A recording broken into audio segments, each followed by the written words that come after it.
Hey, what's up, Logos family and YouTube community? It is Thursday, January 14th, 2021, and we are at day 160, the 160th day of e-learning since we began this thing way back last March. We got one more day this week of e-learning, an asynchronous day, as they call it, right? Where we'll be able to catch y'all up tomorrow, right? On day 161. And then we'll see what happens on Tuesday of next week.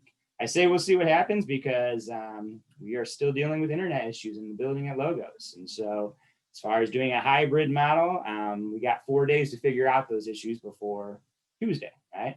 If we're going to try and do that. So stay tuned on that. But I'm at home, right? Where the internet works. And I'm going to be doing this today, and we'll see going forward what's next.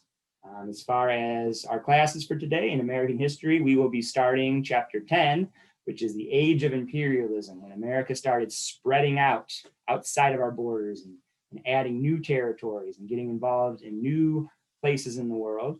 And in personal finance, we will talk about, what are we talking about in personal finance? Oh yeah, we're talking about the idea of self-interest and competition in a market economy, right? How do people make money?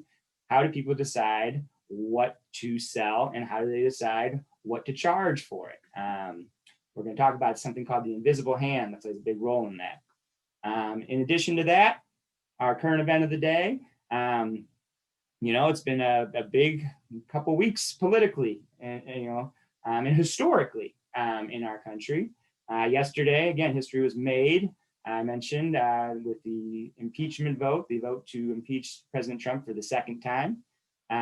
During that impeachment vote, our newest representative from great state of Missouri, Congresswoman Cori Bush, gave a speech. There she is right there giving the speech yesterday. Every congressperson was allowed to give, a 5-minute speech before the vote on the impeachment. And Cori Bush's speech, let's just say, got a lot of attention. It was fiery.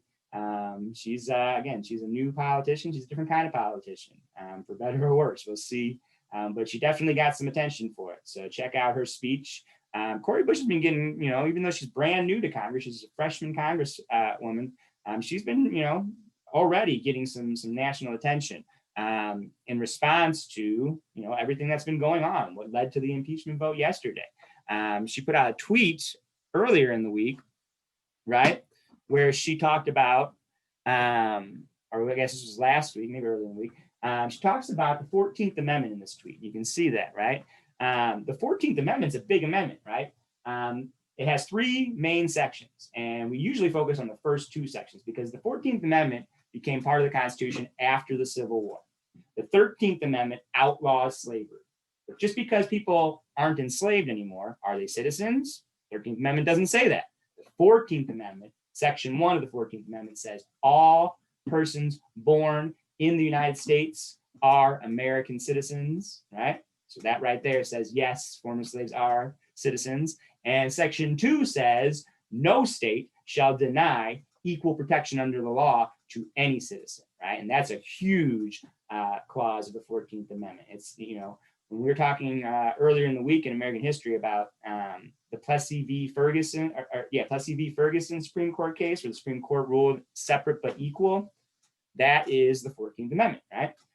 But Section 3, we don't really pay much attention to, because Section 3 was really just dealing with the aftermath of the Civil War. But if we read the text of Section 3 of the 14th Amendment, especially this highlighted part, what does it say, right?